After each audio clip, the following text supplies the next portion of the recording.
Good evening and welcome to episode 10 of Brewskis or the Broskis. I'm Steve and that's Marty, already drinking a Modelo. As I was saying that, I've just opened Instagram and like call your future coach and just massive picture just popped on my screen. Fuck off, Beth.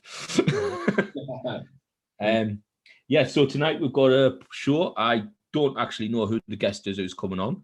So I'll leave the introductions on that to Marty. But tonight we've got it's a Belgium Premier Pilsner lager called Heverlee. And it is a Belgian Pilsner style lager created in association with the Abbey of the Order of Premonteur. Heverlee, inspired by the beers first brewed by the monks in medieval time. Marty, you could be a monk in medieval time, right? And look at the state of you.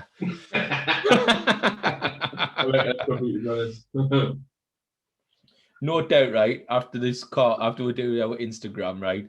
He'll come off and he'll take the earphones out. He'll go, fucking kill me, them earphones. No, I've got them ready.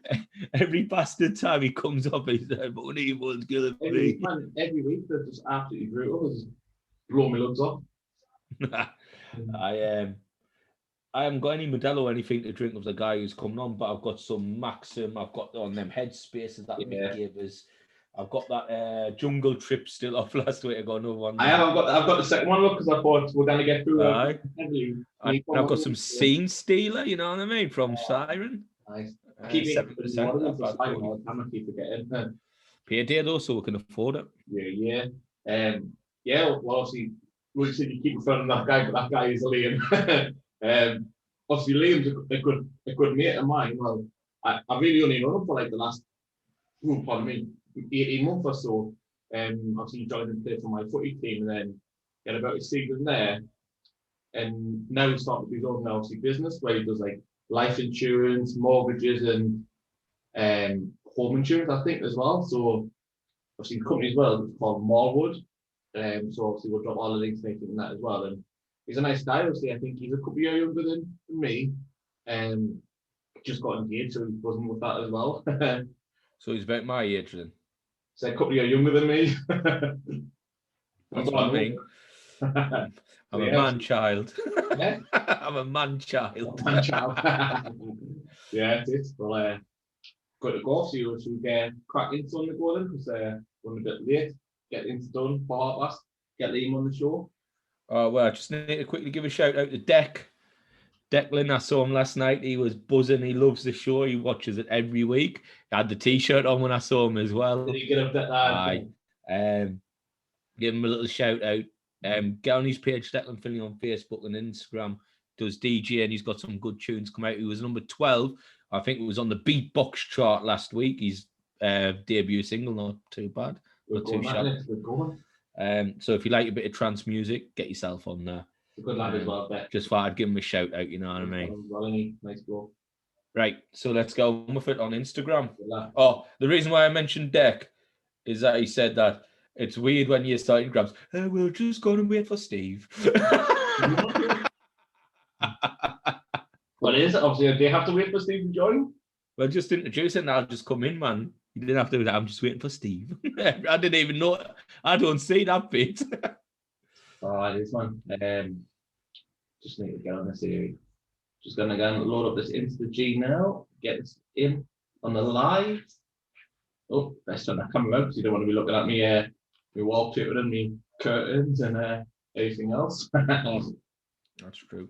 Wait, I'm going to introduce this now. I'm just going to mute this here.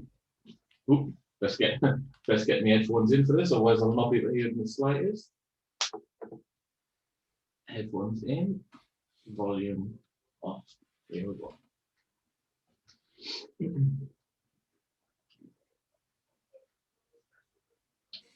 What's going on, guys? Thanks very much for joining to another episode of Brewski with the Broskis. My name's Marty, one half of People with Food, as you already know. Tonight we have a nice little drink for you there. Wait for Steve to join us. Once Steve does show it, once Steve does join in, I'll show you guys the views that we have for you as well. Steve is just waving, just getting them in there. But it's been a bit of a crazy week this week, yeah. So it's nice to actually finally get the weekend here. And then let's get this in there. Oh, I don't know what is going on. This is having an absolute nightmare here. But yeah, he's joined in there, so get Stephen, get us the on, and then we'll show you what it is as well. But how's everybody been doing this week? Everybody been keeping all right? Oi, oi. You know what I mean? Just finishing the decking off. Got one more coat to do tomorrow, and that's me, Romeo, done with it. Romeo done decking. It's looking well, though, to be honest. It's coming on really well, the decking. You need to sort your more out. I went down B&M's to get that Ratton's sofa. Aye. Sold out. Why is Marky not putting one aside for us? To be honest, she hasn't been well. Like she got a COVID jab on Wednesday evening. She was being ill. So it's even today, being in bed all day, being absolutely under it. I'm not getting the COVID jab. I'm not. I was talking to Christine about it yesterday as well last night. I was like, you've had it, or you've been offered, haven't you, for work? So I was like, you knocked it back as well. And she was like, yeah. So I thought you did. Not getting a night unless it's. I'm not getting on holiday this year. I need chance of going on holiday this year, so I'm not need point getting it. No, it's fucking bullshit. Why am I going to get something that is going to then maybe not being tested properly, compromise my immune system to stop me catching something that I believe won't kill us? Yeah, I agree. Like I think it's like. Yeah, how are you feeling now? 100% fine. Like I said, when I had it, I was ill for maybe like 20 days in total. So I was ill for like 10 days while I had it. And then took probably another 10 days afterwards to recover. But now, perfectly fine. It's like bit like what the flu takes. Yeah, 100%. Like since it came out, everybody has just said it's just a bigger version of the flu, which 100% is true. Have you noticed that anyone's died? Have you noticed that anyone's died of the flu this year? Well, it doesn't get recorded, does it? It's all COVID. That's what I mean by it.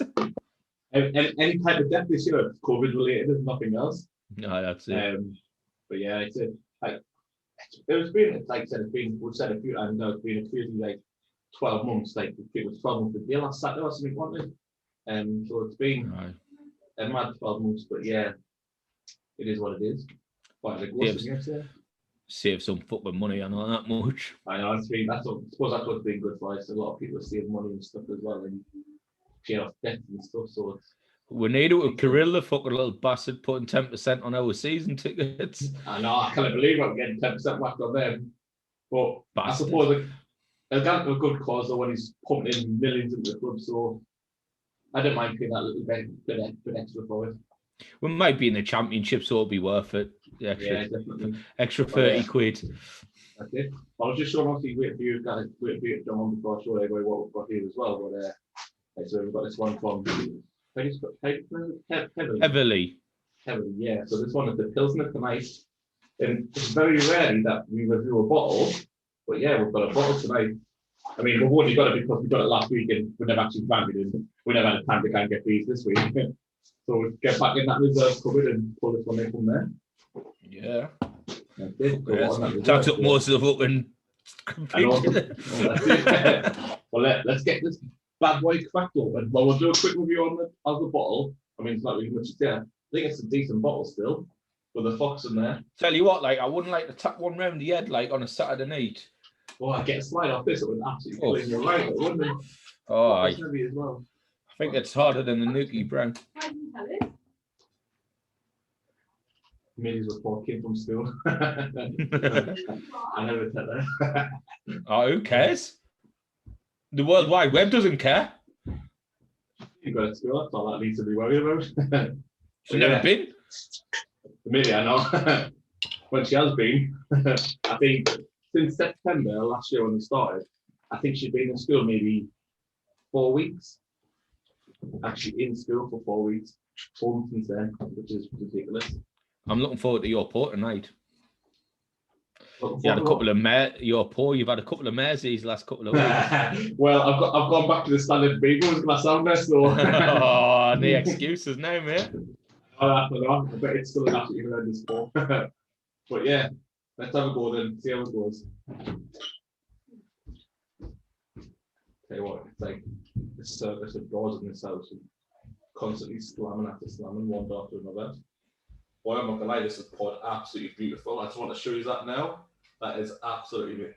But they're both 410s. Well, when you've been pouring lager all your life, you kind of get used to it. It's a very light colour, isn't it? Yeah. Lovely golden colour, that. I've got a fizz in it as well. It's nice, isn't it? Can you see the big ones look at the logo as well? On there, beautiful. I want to get a black and grey logo on them as well. I think the black will look sick. But for now. Yeah, with the bottle, I'd say, I'd give it a solid 8. I think I really like the sticker. I think the sticker's great. It's like it's a limited edition bottle artwork by DZ Iffy, I think, or somebody like that. I don't know. Whoever that is. But yeah, it looks alright. It's a decent bottle, so go on that as well. I'll give the bottle an 8.5 out of 10. I'd give it an 8. I don't want to give it a 8.5, but it's worth an 8. Well, hi, cheers. Thanks, mate. Bastard. Cheers.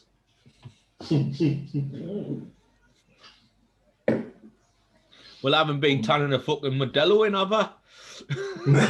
I've probably been on the runs on the vodka. No, I haven't. I've fucking finished work at 6:30, man. Oh, brutal. So you've had any drink apart from this one now? No. Thirsty as fuck. Fine, there's your fucking milk in it, you know what I mean? With your fucking Modelo, like King fucking Tut. You know what I mean? I thought might as well start them while I was like, even though we were just chatting on the start of the podcast. I thought we're normally do a bit 15-minute chat on there, so I'm thinking might as well get a drink in while we chat shite. Fucking literally like the big dick in the locker room, weren't you? With the Modelo. Not that you've ever been that guy. Depends. Depends on the locker room with. Fucking kids by Me son. But that's nice pilsner, that. Mm-hmm.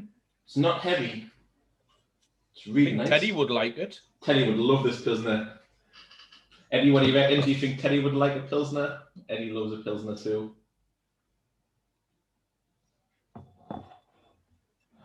Wonder how many people get the reference. There's got to be all die-hard Brooklyn Nine-Nine fans would get the reference because Teddy does love a pilsner. Yeah. I think it's a nice drink. Yeah, it's a nice pilsner. Do you know when Tiz was saying that he wants to try something different? Yeah. Would you recommend this now? Yeah, he likes a light crisp beer, didn't he? Yeah. He does. Time to give this bad boy a go. Yeah, I would definitely recommend it as well. How much you pay for it? I think it was 3 for £6. It's not too bad. I mean, it's a decent sized bottle as well. $6.60. So it's not too bad. I've got you one. I got me one. I got as a Sam Adams as well. So the Freedom was £6. 660 mils, 4.8 volume. It's not too bad. So £2 a bottle. £2. Yeah, it's not too bad at all. Pretty decent. I tell you what, though, I cannot wait for these pubs and stuff to open next month. 12th. Steve's beer gone. Yes, that's it. Is it the 12th that pubs open? Yes, but you can only if they've got outside capabilities, and literally, I think every fucking table in Sunderland is booked. Every footer is jam-packed. New reservations left.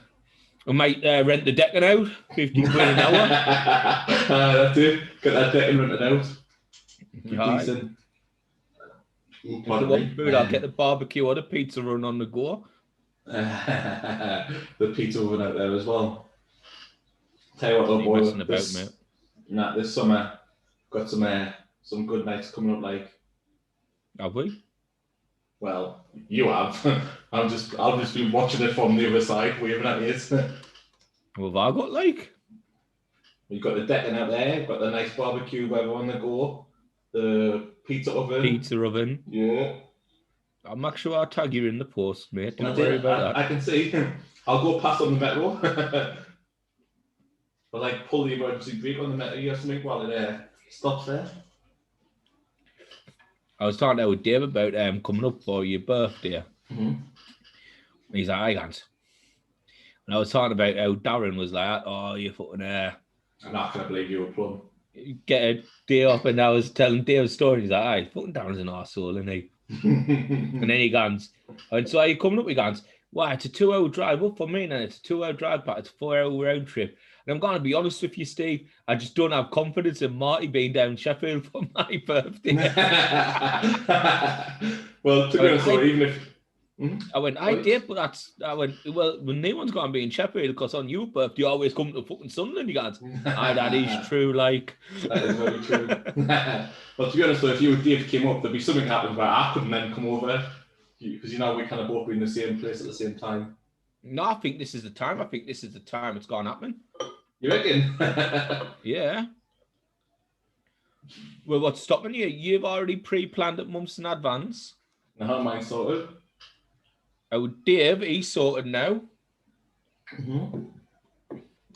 Telling you, mate. It's the time. This is the time that I actually finally meet Dave. Well, he's got to come up because his granddad's on his last legs, like, and he said he was going to come up that weekend anyway to see him, because it was like the weekend about 12th or the 13th or something. Aye, this the Friday. Oh, no, the 14th is Friday. Aye, whatever day it was. Anyway, Dave was already coming up, and I went, oh, well, come up the day before, take the day's holiday, fucking get in the Friday on the deck and barbecue and pizza and few beers. He's like, yeah. No, what I think I'll do, both on the go, a bit of music. What an action weekend.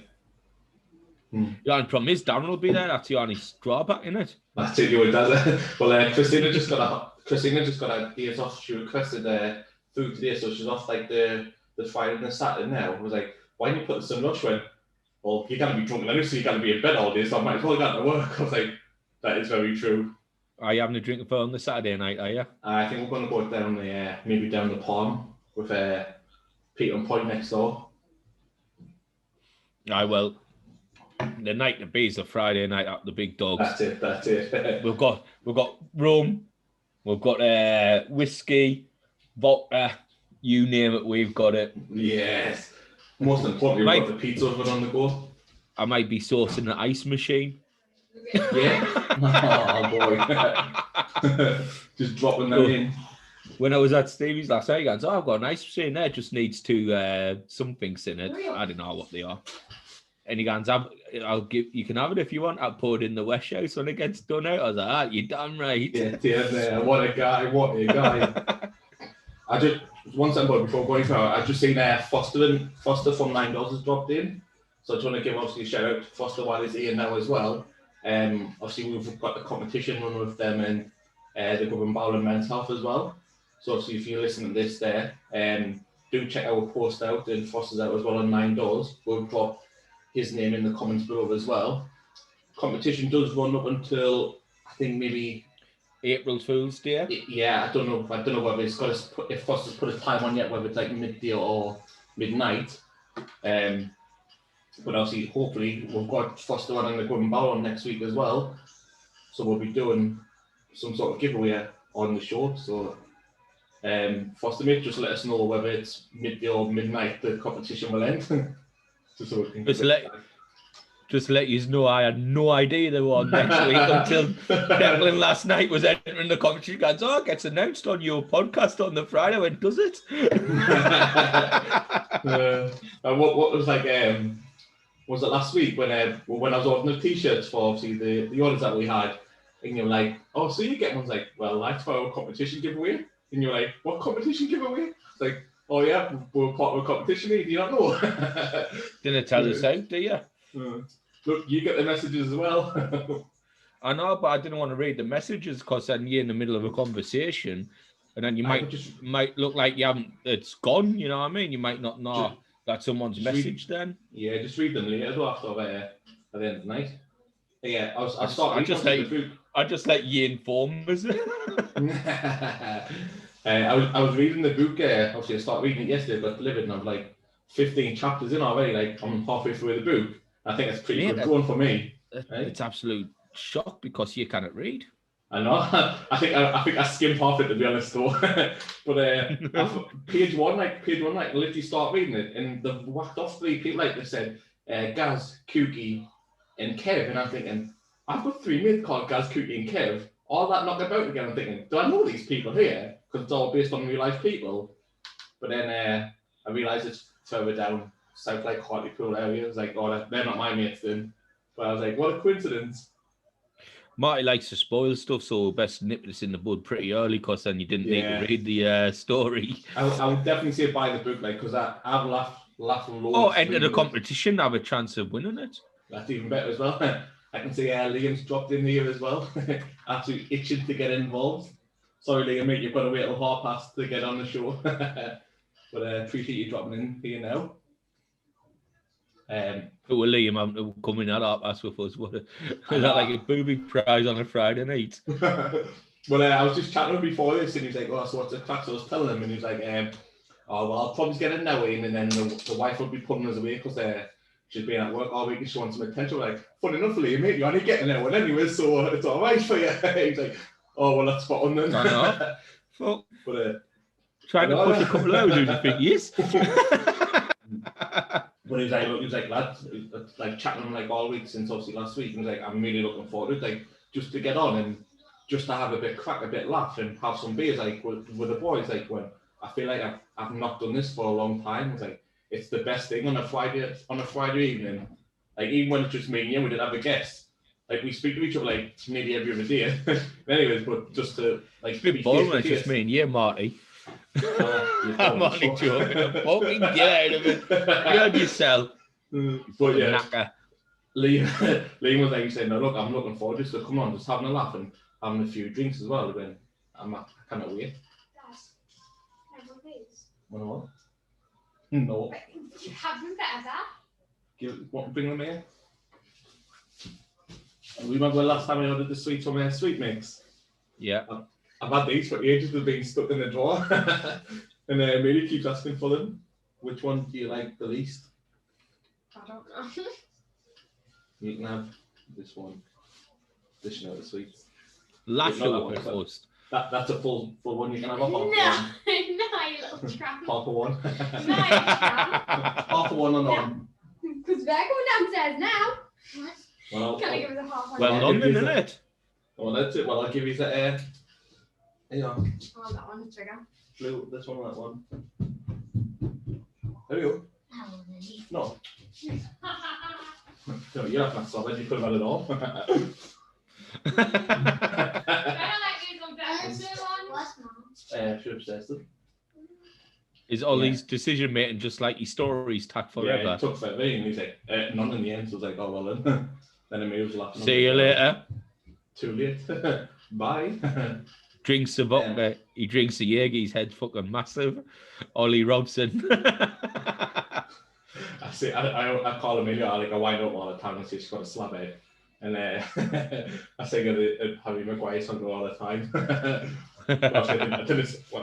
I do swear, to be honest, when I'm singing the song. You can't sing the song and not swear. So yeah, I swear in her direction, not at her. That's a lie. I've heard you swear at him all the time. I know there should be little bastards, should there? And then I wouldn't have to swear at them. I let the grass on you all the time. That's why. Did he snitch on us? All the time. I heard that. I'm telling Mum all the time. That's all I hear when I'm on the computer. I can't make snitches. Black Lass walked down, didn't she? Tell you what, mate. I bet you. Gone the days of 2 weeks ago when it was all quiet in your house. This is literally, I think this might be Christina's first Friday off, where she's been in for an episode, and the kids are being also just chaos in his house. Oh, what a shame. I need a soundproof room. Word of that. Oh, what a shame. Chaos. It'll be a shame when you dump when we're making millions. That's it. As soon as I'm at £1 million, she's getting left. I'm leaving her. What? I've got a million pounds on store. Didn't you? I'll pat you. We'll live the life like kings. Oh, you stay with Mama. Sorry, I'll get another son. Could buy one with that money. I'll adopt the son. I was like, I didn't want to leave, Mum. And then when in the cinema, I was like, I'll get another one to marry. Jesus, what a little wet nose. He's a little wet white man. I sweat pot with Mummy's boy. Little mama's boy. It'll be heaven. It'll be heaven. Once we're at £1 million, they're all getting left. Fucking, I'm going to buy an island and just live on me by myself. The only world interaction I have is fucking through an Instagram podcast each week. We'll buy adjacent islands. No, I'm trying to get away from you, no, mate, to be Fuck off, honest. yeah. But yeah, it's decent.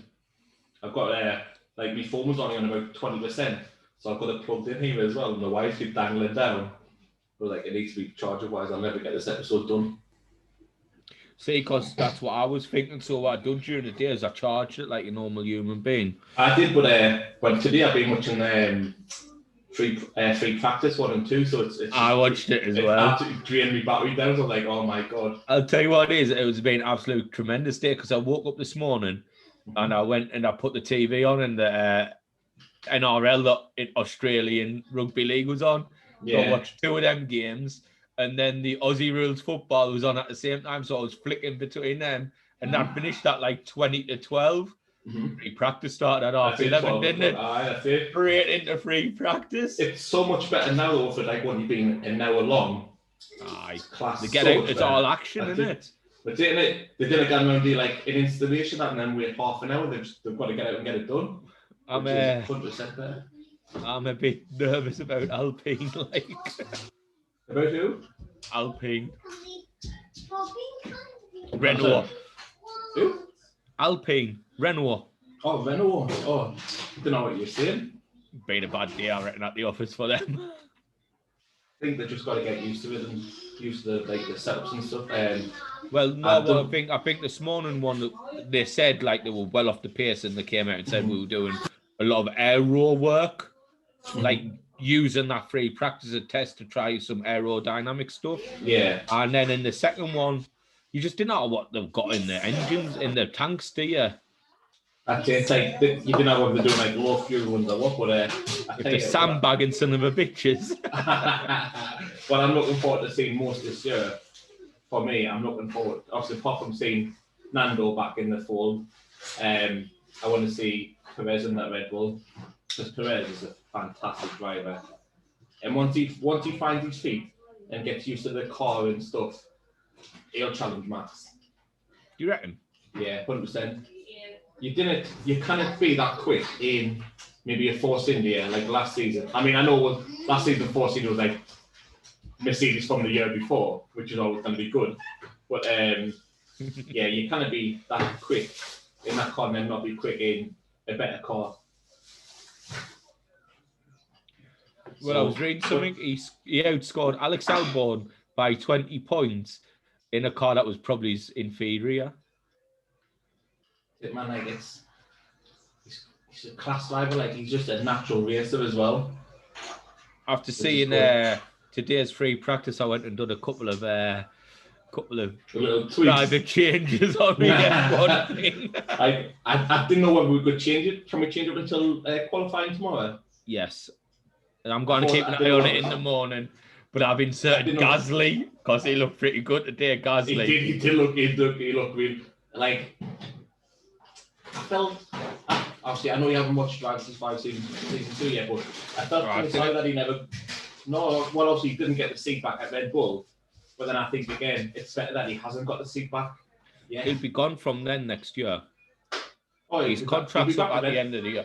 No, his contract's up at the end of the year. I don't think he'll go back to the Red Bull seat. I think he'll leave. Nah. A bit like Carlos did. Nah, I think, look at watching Drive to Survive, he wants to be back at Red Bull. He's craving to be back. He was fused that he never got back. Obviously, but I think that's the reason why I don't think he'll go back. You got to think Ocon's got a 2-year contract and he's going to be, and he's a Mercedes driver. I think Renault might, a Frenchman as well in the French team. Renault might give him a chance. He's a good driver, Gasly. Like, he obviously had that lull, didn't he, when he went to Red Bull, which obviously knocked his confidence massively, but he's a really good driver. Well, it's a bit like the Benetton back in the day when Michael Schumacher was racing it. It was all geared towards Michael Schumacher's way of driving, and that's what it kind of is to Max Verstappen's way of driving. Yeah, of course it is.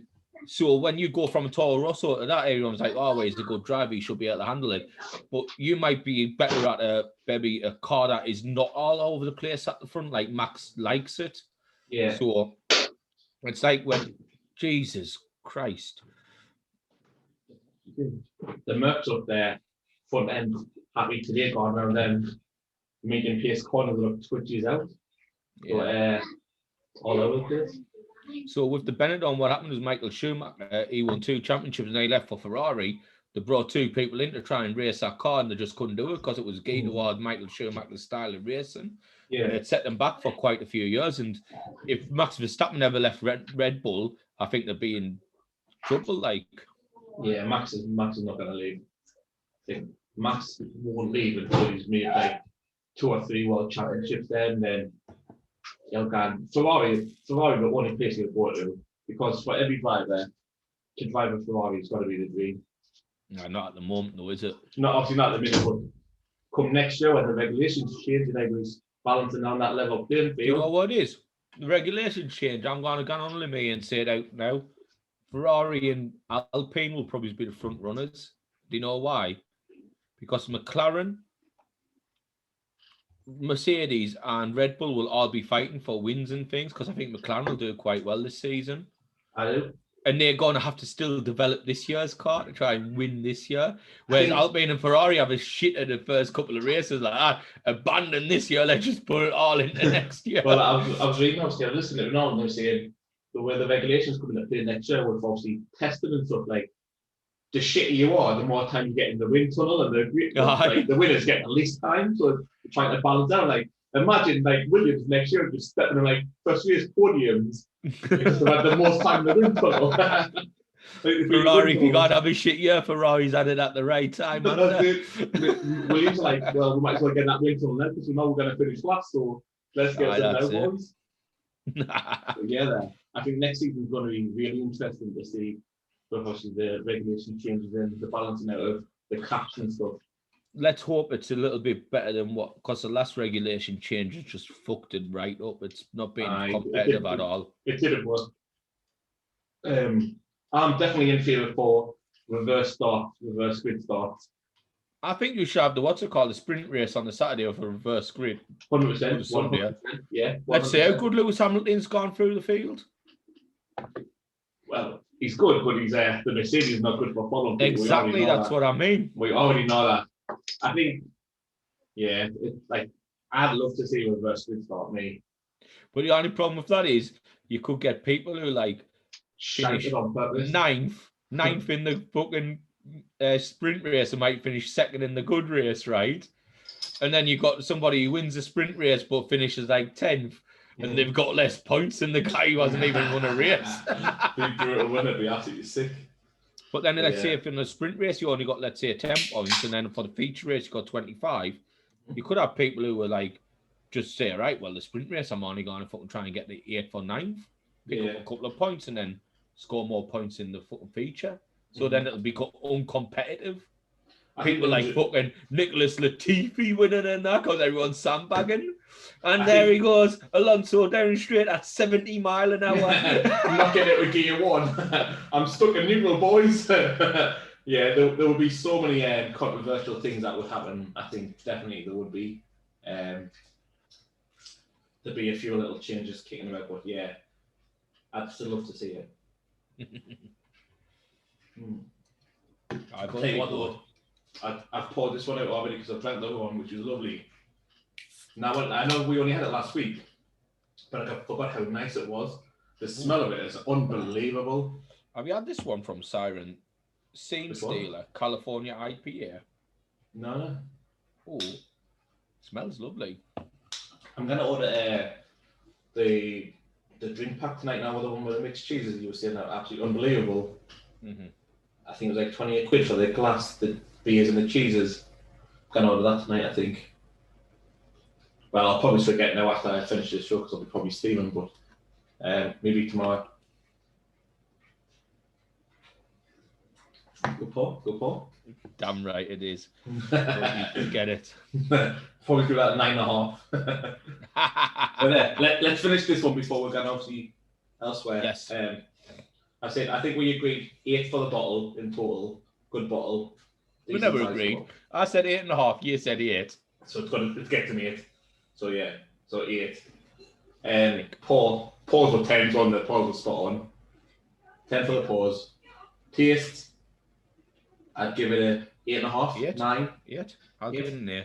Oh, cool. So it'll be an 8 then, obviously. Yeah, obviously. It goes without saying. And the price, £2 for the bottle? 10. I'll give that a 10. Yeah, has to be 10. Overall, what do you reckon? 8.5? Yeah, 8.5. Yeah. Yeah. Oh no, we've got 2 10s, 2 8s, a 9. A 9, yeah. 9 it is. I was thinking about a 9, then you was 8, and I was like, yeah, definitely 9. I think for the first one of the first bottles that we've done, great bottle, great drink. Yeah. Teddy loves a pilsner. Hobbs loves a pilsner. Martin loves a pilsner. Eddie loves a pilsner. We all fucking love pilsners. We're having a pilsner party with that Beckin. Yeah, very nice, very nice. Let's have a go at this California IPA. Hit us up. It smells tremendous. What's it smell? Oh, it tastes lovely as well. What's it taste of? It tastes like your IPA, but it hasn't got a really harsh ending. Mm. It's got like kind of a mellow ending. Nice chilled out ending. Mm-hmm. I think obviously when we've had some IPAs, we get obviously the traditional IPAs like East Coast IPAs and stuff like that, which are really nice and light. And then we'll get some and after the aftertaste of them, it's a bit gritty, it's a bit rough. Right, this is really nice. Very mellow taste at the end. Smooth. Nice. Well, yeah, decent. Good drinks. I'm back from the London Beer Factory. Jungle Trip. Yeah, I enjoyed the Jungle Trip last week. I think the smell of it smells unbelievable. Just like Brett with the Jungle Curry, innit? Obviously, you've told me the story millions of times, which is so funny. So I'll tell the viewers, right? Tell them. So we're going to a place in Sunderland called Thai Beer Restaurant, right? Thai food. And it was me, Brett. It was Ash's birthday, so it was me, Brett, Ash, Cheers, Gary, Brett's mate, right? So we're all on the table, right? And we're all getting our foods, and Brett goes, "Can I have that jungle curry? Hottest thing on the menu, right?" And he had, "But can I get it as mild as possible?" And the waitress just looked at him like he was a fucking idiot, right? He goes, "All right." So she put on it, and the bill come out, and the Chiz has got a picture of the bill asking to send you. It said on the bill, "Jungle curry mild as possible." Why not? So fucking that tucks in and he's like straight away, and he's like, fucking absolutely trouble. Red raw. He's like, "Can I get a glass of water?" Instantly, only had one bite. Absolutely regretting it. Anyway, I'm at this end of the table, tucking into me nice pork stir fry, mate, with noodles. Yes. And I look down and Brett's there, and he looks like he's got a fucking sunburn all over his portrait. He looks on, he's like, "Hey, guys." It was the best day of my life. Brett definitely comes with a Kevin De Bruyne radar, doesn't he, though? The more fuck he is, the hotter he gets. He doesn't even like fucking hot food. Why would you? Why? Even if you get the hottest curry, and get the map, it's still gonna be fucking hot. It's the spice in it. He got the chicken jungle curry, mild as possible, and Ash got the beef jungle curry, normal. So Brett's like, "Gives a go, you was Ash." He takes a bit of Ash, he's like, "You wasn't even as hot as mine have stitched us up." I can probably imagine that they did do it as well. I did stitch him up. You want the hottest curry mild as possible, do you?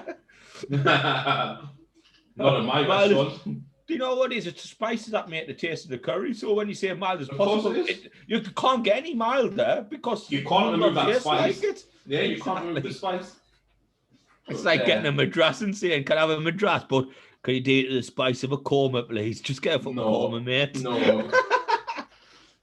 In fact, just give us your money. I'm not giving you the food because it's fucking pointless all in the corner. Aye, Brett, mate, I was absolutely in bits when that happened. Like, and then we're out for a drink afterwards, and like, he was like, "The fucking stitches up, mate. The stitches up. The fucking had me life." Do you know what day it was? Oh no, it weren't that day. I was thinking it was the first game of the season. You know, when it was red hot outside of the. Oh, sitting in the beer garden after the match. It weren't that one. It was the one where you were away in a hot tub somewhere. Christina had booked you at what's it called? A log cabin for the weekend. You got your season ticket. You went to the first game, then you had to miss the next two because she'd booked stuff for you. Because our Dave was out. Because I remember there's a picture of me, Dave, Cheese, Gaz, Brett, and Ash in the Rabbit, and it's absolutely blaring. Right, fucking heat is unbelievable. Well, I've got shorts and t-shirts on. Arsenal there, Liverpool on in the telly, and fucking Wonderwall on fucking volume 11 on the speaker. Unbelievable, absolutely bouncing. Unbelievable. That's what you wanted. That's what I kind of wait for. Come August. Oh my God, mate! This is why I want the football to be a summer sport. Imagine if it ran March to October. Oh, everyone's like, "Oh, but you missed the Christmas games." Do you shit about the Christmas games? If I can get a football game on the 17th of July and it's absolute bacon and gone to a fucking beer garden afterwards, I'm more happy than gone to fucking a match, freezing me tits off and then gone to the pub afterwards on Boxing Day. Didn't give a shit about that. I'll just get levered up on Boxing Day. 100%, definitely. We need to start wrapping this up because I can see Liam's waiting in the green room. He's got 3 minutes, hasn't he? We wrap this up. But yeah. Right, so the night's drink was Heverlee from Heverlee, I'm guessing, because the website's heverlee.com. Yeah, what's it? Heverlee from Heverlee. Very nice. Mm-hmm. And it's got a 9 out of 10 from the Broskis, and it is actually vegan approved as well. There you go, guys. Look, for all you vegans that we don't really care about, you can drink it. You can have this one. Look, we've got to do our part of me. We've got to do our bit. But that's it. It's been an actually decent drink. And obviously it's not as long as what we're not doing here, but we've got a guest waiting, so we've got to go and see him. He's requested us to do podcasts. This is what happens. For the rest of this interview, log in from tomorrow. YouTube, Spotify, Amazon, Apple. Fuck Android. Mugs. You know. But from tomorrow, guys, check it out. Probably midday, I'll post it. I'm in work at 9 o'clock in the morning, so I'll post it from 12. I'll put the schedule up and it'll be on 12 o'clock on the dot. I'll put it on there as well. But yeah, for all you that's tuned in, had a bit of interaction with us again. We'll see your comments popped up as well from time to time. If you watch it with us live, Steve hasn't, I have. If you watch it live with us now, or you're going to watch it in your leisure, let us know what you guys think. If you, again, as we always say, if you've got a beer you want us to try, let us know. If you want to come on the show, even better. You can now have a group of 4 people on this live Instagram. So, fucking hell, it's chaos just the 2 of us. I know that's it. But if you're a bit camera shy and don't want to come on by yourself, want to get your mouth on there, let us know. We'll make it happen as well. Again, cheers, Gary. Appreciate it. Good show again, lads. It's been decent. That beer was really nice. I would recommend that, Gary. We'll let you know about it obviously in the group chat later and stuff. But yeah, definitely. Eddie, get on this. Terry loves a pilsner. But from me, Steve, from me, I'm good. Marty, you good, Steve? I am, mate. Do you think you mean now? Are you wishing everybody wants to be like Steve? I got mixed up in 2 conversations. I was thinking about what I was saying next. I was going to say, for me, I'm good at anything from you, Steve. And I was like, for me, Steve, I'm thinking, I'm not Steve. I'm good, Steve. So I'm obviously Broski Marty from now on. Like, I've just inherited a wife and 3 kids. Oh, shit, where's that rope? I'm now single. I'm gone. See you later. Get the decking out. Hey, boys, absolutely great episode. Thanks very much for watching. I really appreciate it. Anything, Steve? No, that's it. Coolio. Brucey's out. Stay safe. Cool. Ooh, me lugs. Get that in before Steve gets on. Hey? I went, oh, me lugs. I went, get that in before Steve gets on. But yeah, your lugs are hurting. No, definitely not. Get straight into this then. So yeah, in the green room now we've got waiting. Again, a good friend of mine, Liam. Like I said, CEO of Marlwood. I'll introduce him, I'll pop him in, and then I'll let Liam discuss and tell you what it's all about there. So This is Liam. Hey boy, welcome in Liam. Hey, Admit. Where's he at? Liam. Oh God, you're useless here, Marty. Put your stop Absolutely your useless. will you? What were you doing there, boy? You alright, like? You good? Yeah, good yourself. Yes, spot on, man. Looking forward to this, Liam. I am. First podcast. A little bit nervous, but let's see how it goes. How was the Modelo's? What was the review? Oh, mate, there's no reason to be nervous, like you said. As I said, when we were just chatting before we went on Insta, look, I said, we were chatting and I said, look, Liam was saying everything, and I was like, there's no need to be nervous. All we do is we have a drink, we have a laugh, as Friday night should be with the boys. Sounds good to me. It's like you're in the pub chatting shit with the boys. That's what it is on a Friday night now with us. Well, again, Liam, I know you've never met me other brother, Brewski brother Steve, so Liam, right, mate. This is Steve. Steve, this is Steve, Liam. nice to meet you, mate. Nice to meet you, mate. Thank you very much. So, Nice to have you on. I've had Modelo before. Beautiful drink. Very nice. I'm already a couple deep, to be honest. I've already started on them while I was going in and stuff. I was already knocking them back and saying, like, look, are you starting? I was like, well, I had to get going. Been in a while now. So this is how it works. What's that, mate? This is how it works. So Marty's like, oh, he's going to come on. He only really drinks Modelo. This was last night. And I was like, all right, I'm working till 6:30 tonight, and the podcast is 7:30. So, like, I've got no chance to get out and get any Modelo, Marty. But thanks for telling us pre-advanced warning of it. It's been a crazy week. I only got a chance to go out and get mine after I finished work today. So I finished work at 5:15. I put the order in last week as well. You've had plenty opportunity. I know. Like saying, like, I've been working since then, so getting out has been absolutely crazy. I've got them in now, so I'm good. Steve hasn't got Modelo, but he's got his rums and stuff, which he loves. I've got some Sol. That's pretty much the same, isn't it? Well, close from Mexico. Good choice. Oh, no, nothing. Okay, cool. Well, Liam, again, from me and Steve, thanks so much for coming on the show with us. Obviously, just have a little bit of chat, a bit of crap. Again, it's all come about from me setting up my life insurance for me and Christina, and obviously speaking to you and obviously just chatting to you, like when you were saying obviously about your mother, who's obviously the foot people do when you drop names and stuff, and they said like he set his up, and obviously after that phone call, I was like, well, why don't you come on our show with us then? And we've got a podcast too. Come on ours with us. Come and get it.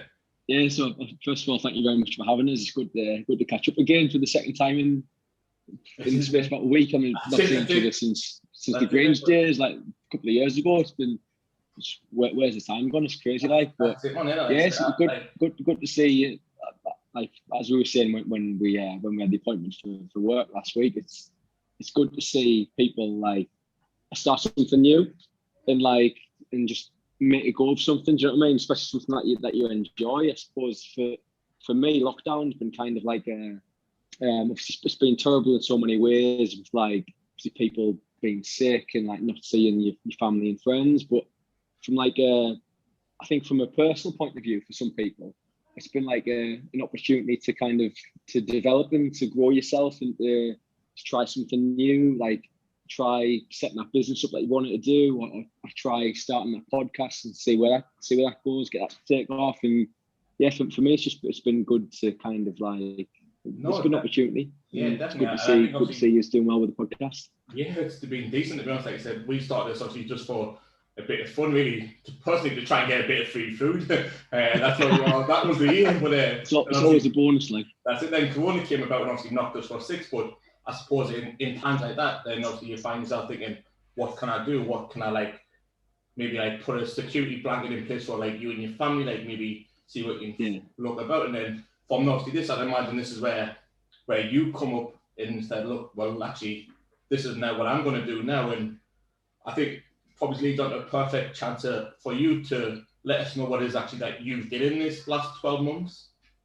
Yeah, of course. So at the end of 2019, I went self-employed. I've been in mortgage and protection advice for about 5 years or so now, and I was just working for a company in Newcastle, and I thought I'm going to go self-employed, but I still worked for like another company on like a self-employed basis. And yeah, like middle of last year, I mean, like my best mate worked at the same firm as me last year, and we just thought, you know what, like it's kind of been our dream since we like worked together like 4 or 5 years ago to like have our own business one day, like in our area. And yeah, just like mentioned earlier on, like lockdown for us was kind of that like period of reflection where we could like where we just had a conversation. Just thought, you know what, like let's just do it. Like we've got all the experience in the world, like we've done the job for so long. Let's just give it a go. So yeah, that's exactly what we did. So I was self-employed all year last year. It was a bit panic. It was a bit like worrying at times, especially like when COVID first kind of came about. We thought, Jesus Christ, like, I mean, when COVID was first sort of announced, like the way it was sort of like the way the papers were going about as if it was some sort of like apocalypse or something. It was crazy that we didn't know how bad it was going to be, and it was a bit of a frightening time for everybody, really, like with uncertainty regarding jobs, and nobody knew how bad the virus was going to be. And yeah, like we sort of got through that, and then me and Jamie, my business partner, were like, right, let's just do it. So like back end of last year, we got set up. We officially opened the doors to Marlwood in October, and yes, since then we've went from strength to strength. To be honest, I mean, I no longer advise on mortgages. I focus solely on protection, and Jay he does both. He does mortgages and protection. But I think the thing with what we do is like there's not much education really around protection, around life insurance, things like that. So like when I have these conversations with people, like people don't know what it is, so they can't really. A lot of people don't have that protection in place because they don't know the products even exist. They don't know that there's things there that they need that they would love to have, but you know what I mean. They just don't know what they are. So that's kind of where I come in really. I try and educate people. I show them exactly what their policies are available for those clients, and I'll simply make recommendations around their budget. I say, look, in my opinion, this is what you need. You need X, Y, and Z. And it's down to them whether they take all in on my advice and also how much they want to spend on the cover, really. So I try and make it as straightforward and as least boring as discussing your finances can probably be, to be fair. But I mean, you did well, haven't you? Because like you said, from going self-employed in end of November, thinking, yeah, I'm going to go self-employed, it's all hunky dory and stuff. But then when COVID did hit in March last year, it was like, yeah, hell, what was on here now? Then like, how much now? What like literally, it must have like it just actually caved in on and say like this is backfiring massively. Yeah, it was crazy, man. I think it was just the uncertainty, really. Like people didn't know if they were coming and going. Like nobody knew how bad the virus was. Nobody knew like what the crack was with whether the jobs were secure, and it was just a bit of a worrying time. I mean, like last year was horrendous in so many ways, but it was also like arguably the biggest year of my life in so many ways as well. Like what I totally was able to kind of do. Me and Steve said the same thing. Like obviously, although last year it was a horrible year for a lot of families, a lot of like. I've had worse. Sorry, I've had worse years. You've been a racking Basler and stuff, so yeah, you're obviously gonna have worse there. Last year was a doddle. It was like R&R for you. Why do you think I drink every Friday with him? I love it. But yeah, like I said, it's been a great year for us as a brand, and like we've grown so much. Like not for the fact that I think we might have only visited 3 restaurants in a year, but to still be able to grow and to be able to branch out to what we've done now, it's massive. Like I think we did really well. Yeah, I mean, like if you look at your social media following, I mean, I think I first saw your page like less than a year ago, and there wasn't many followers there. Now you're well into like over thousands. I mean, stuff like this, like everyone loves food, like everyone loves a beer, like just the two things that go hand in hand, and to sort of begin like a business off the back of having a crack and like enjoying like a beer on a Friday at the end of like a full working week and enjoy a bit of beer. I think it's an unbelievable concept, to be honest. Yeah, that's exactly what we said. We've said it for weeks now. Like our 9 to 5 Monday to Friday job, it's a job. It is what it is. It pays the bills, etc. But pardon me, when we can get on a Friday night and we can have a beer, we can have a laugh. That is what it's all about. Like forget everything else. When we're podcasting or when we're doing brewskis, it's exactly what it's all about. And it's thing is, like, sorry to cut you off there, but like when Joe Rogan released his first podcast, like how many years ago, 12, 13 years ago, like fast forward the clock and now we're selling to Spotify, like it's just, I mean, I know that's like one, like it's an extreme example, but it just shows you what can be done in industries like podcasting and stuff. Especially if you pick like if you have like an idea, like a concept that's kind of like that's well received. Do you know what I mean? Like, yeah, I think it's an absolutely brilliant idea, and it's good to see he's like progressing and doing well in it. Like, that's it. Who doesn't like beer? You know what I mean? Exactly, huh?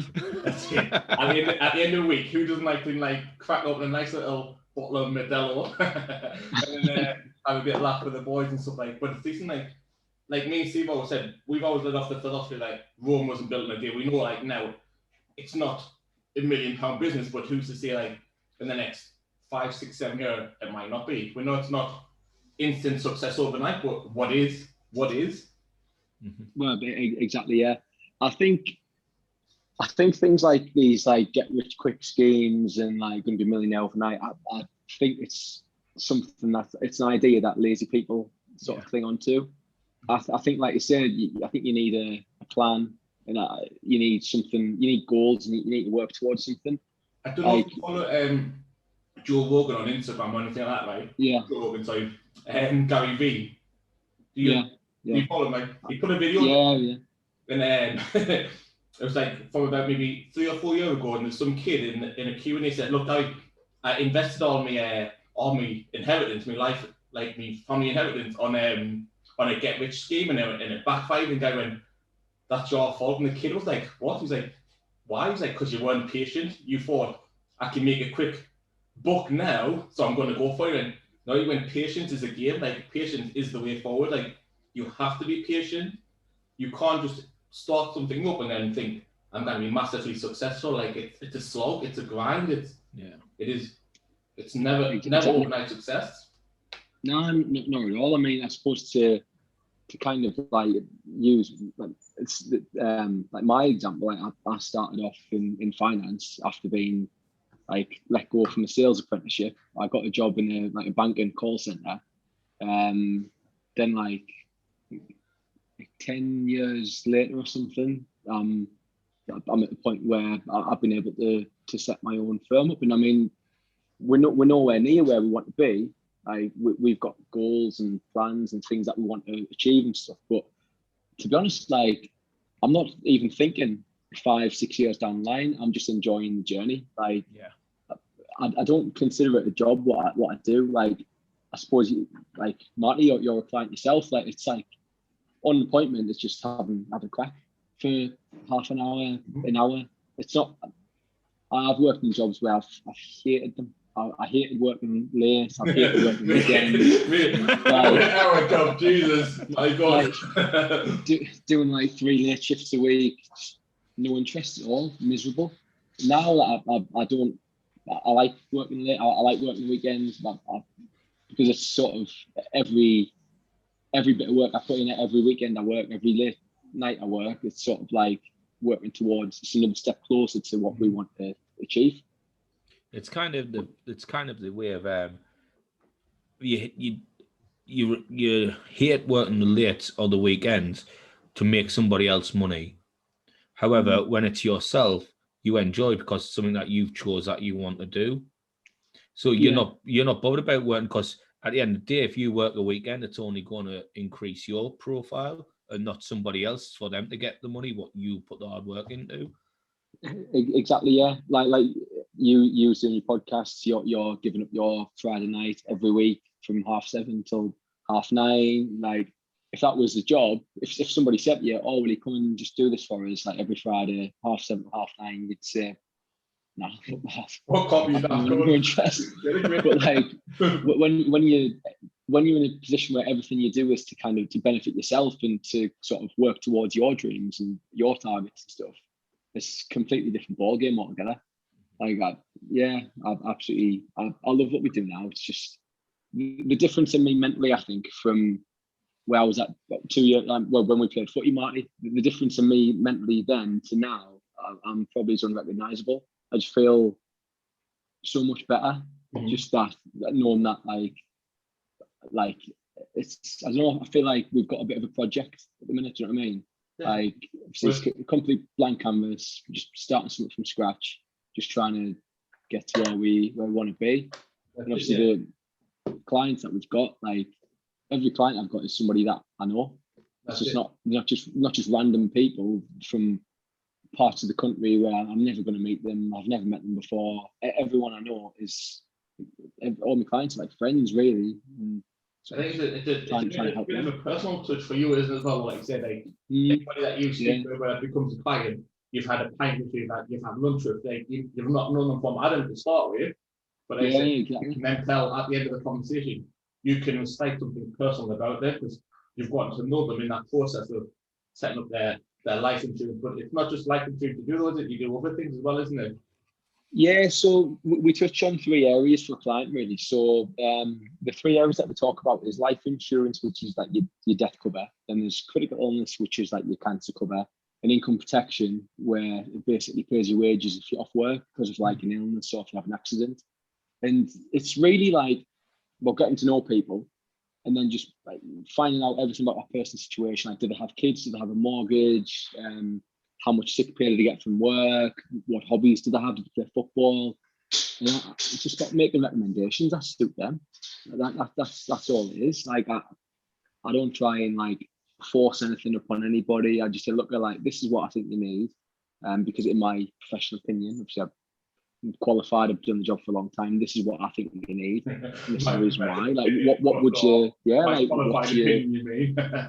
Exactly. And I just leave it down to them. Really, it's not like I think salespeople had a bad or there's always been like the stigma against them, like bad reputation being cowboys and stuff like that. But like, it's a completely different ballgame now to what it was like 10 years ago. Like, we're that heavily regulated as well. Like, there's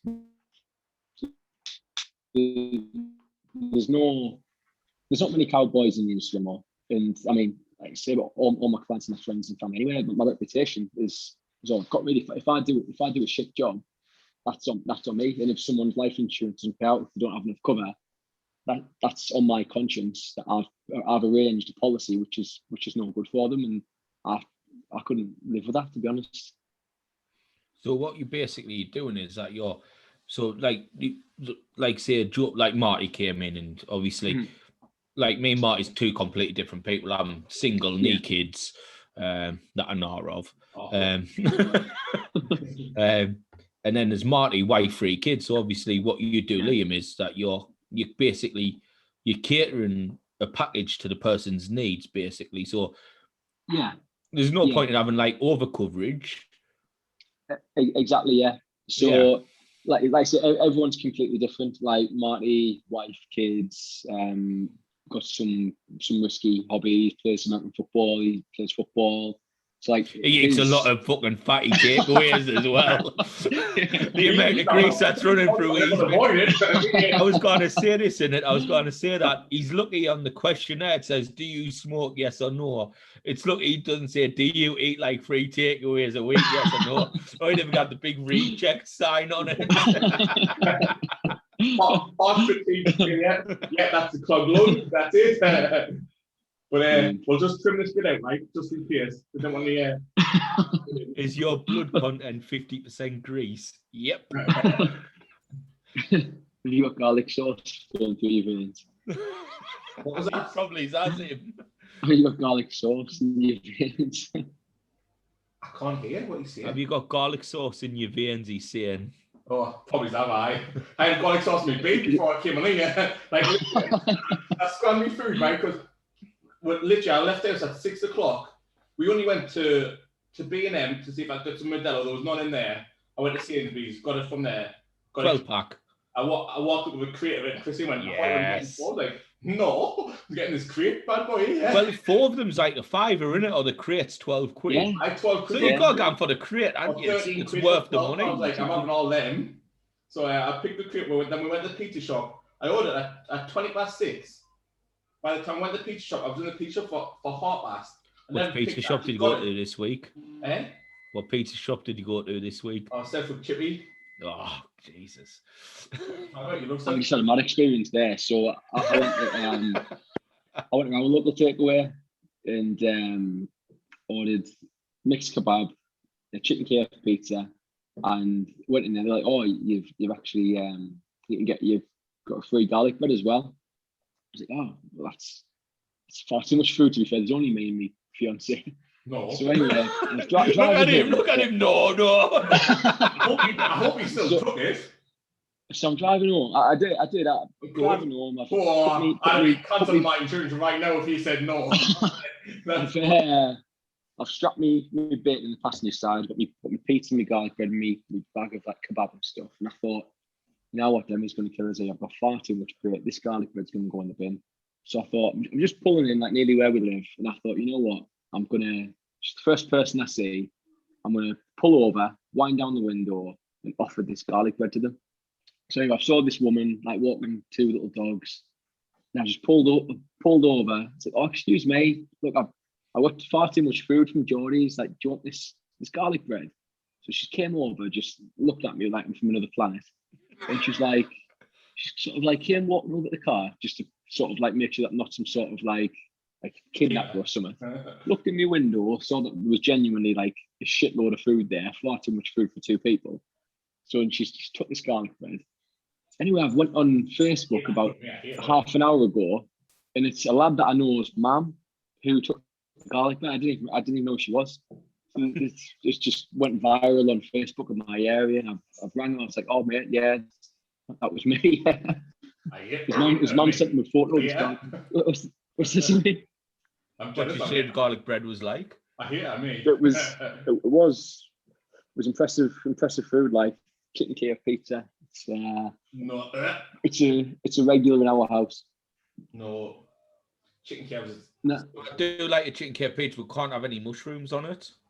No. I'd like mushrooms. No sweet corn. I like mushrooms. If it's in like a spag bol or something, I don't mind mushroom.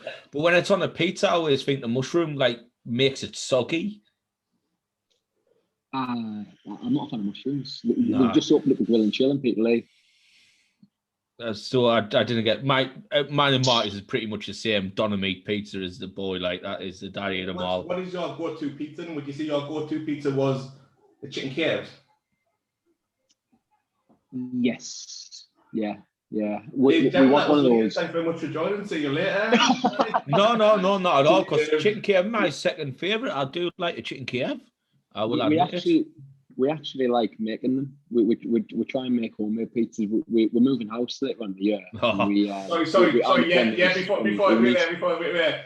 So Liam, how jealous are you of Steve's pizza oven? Extremely, looks superb. That. So Liam just moved house or just moving into his house with his missus, and he said, well, when I speak to him last week, the first thing on my list to buy, which him and his missus are both in agreement on, is a pizza oven. That was the one stipulation that one of those unis or one of those other ones that you don't get the uni. It's not really it's not good. I was looking at an uni and the brother Aiken brothers, Graham and Davey boy, the barbers, and Graham put a Deladona on. That's the one I bought, and I went, I was looking at either that or an uni. He went, don't get an uni. Ask her with Dave. Right. So I went to his Dave and I went, Dave, I've been told to ask you about an uni guns. I bought one and it's fucking shit. Really? Because when it's an uni, you've got the uni pallet thing. So you can only buy the pallets from uni. Right, okay. You don't get the thing either, the paddle to pull them in and out. You've got to buy that separately. That's separate, right. Okay. So that's 250 quid basically just for the oven itself. And then you've got to buy the uni pallets, which is 3 kilograms for 20 quid. Where the Deladona, you get the paddle, you get the pizza oven, and I bought 10 kilograms of wood pellets for 20 quid. So that's a good question to ask, actually, because when I've seen these pizza ovens advertised, it's got the gas one or the wood pellet one. Wood pellet all the way, mate. Should you be getting the wood pellet one? Wood pellet, because do you like a stone baked pizza? So what you do is when you got the wood pellets, when you open it up, you see the flames coming on top of the pizza oven, and you've got it underneath, and like the flames are cooking it while the stone's like being heated up and it's cooking the bottom. It only takes about 2 or 3 minutes to make a pizza in there. I'll also tell you how to make your own dough as well if you want. If you don't mind, we'll have to get another podcast booked. Just a pizza podcast. That could be another venture for you, actually. Like DIY pizzas or whatever. Like how to make the perfect pizza. Well, Marty's coming round for his birthday, about the 14th of May or something like that, and I might get the pizza run out for him. Let's get put out there. I want all these stops on my birthday. A big red steak and a pizza. Is that what you have to boil you? Is it? And if you get that cream like that, don't need some attention. Then he's just gonna keep him occupied. He's the boss of us in life. He calls the shots. He tells us when time to go to bed. He tells you.